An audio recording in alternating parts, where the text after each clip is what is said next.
I touched the flame and called it light.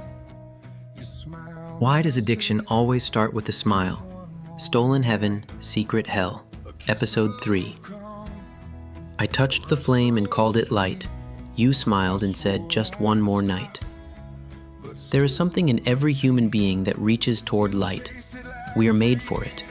We are wired to move toward what illuminates, what guides, what feels true and real and solid.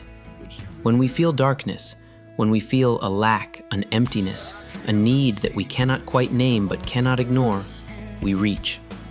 That reaching is not weakness.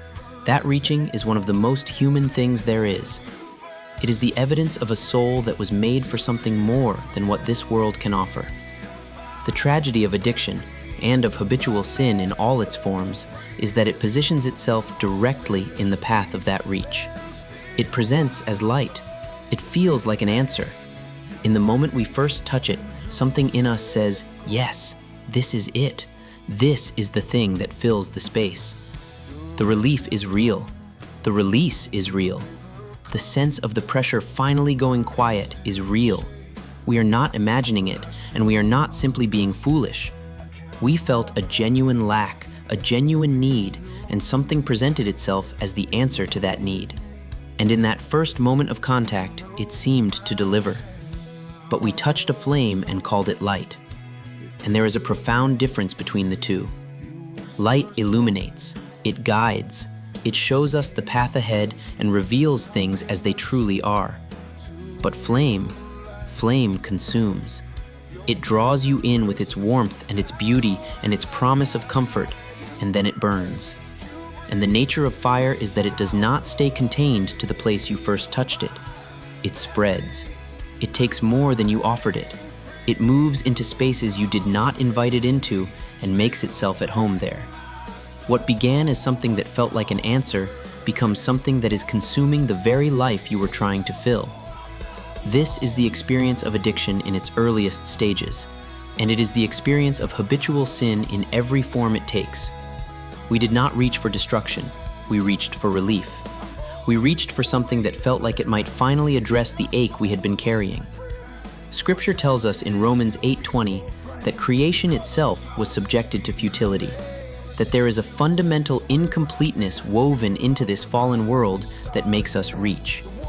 Augustine understood this when he wrote that our hearts are restless until they rest in God. The lack is real. The need is real. The problem is not that we reached. The problem is what we reached for. And then the voice came. Just one more night. I want you to think carefully about how that voice sounds, because I think most people imagine addiction as something harsh and aggressive, a force that grabs you and drags you under. And sometimes it can become that. But in the beginning, it rarely sounds that way. In the beginning, it smiles. It is gentle. It is reasonable. It speaks in the tone of a friend who understands you. It says, "You've had a hard day. You deserve this. Just once more and then you can stop. You're in control here. This is your choice."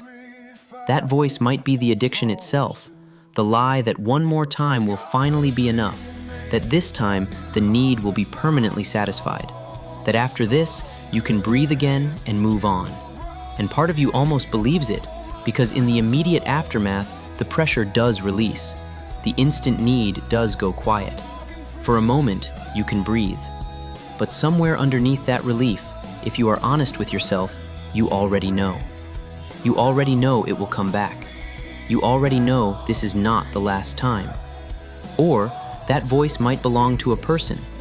Someone in your life who enables, who minimizes, who says, "It's not that serious," who hands you the thing that feeds it and calls it kindness.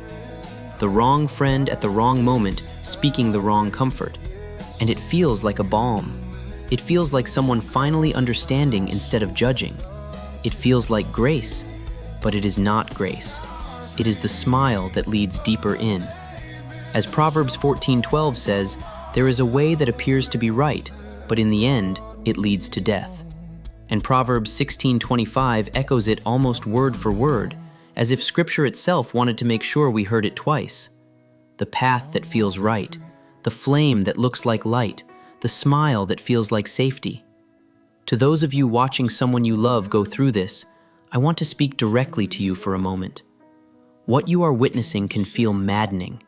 It can feel like watching someone walk toward a fire that you can clearly see and they cannot or will not. The frustration of that is real and it is valid. When we do not understand the mechanism of addiction, when we have not felt its pull ourselves, it can look like simple weakness. Like a choice being made over and over by someone who simply does not care enough to stop. And that perception leads to anger. And the anger is its own kind of grief. But underneath the frustration, if you love this person, there is sorrow, because you are mourning something. You are mourning the version of them that exists when the addiction is not in control. You are mourning the future you can see that they seem unable to reach for. And there is a helplessness that sits underneath all of it, because the hard truth is that you cannot reach into another person and remove the thing that has its hooks in them. You can love them. You can refuse to enable them. You can pray without ceasing and mean every word, but you cannot fight this battle for them. What you can do, and what may matter more than you know, is stay and love them through it.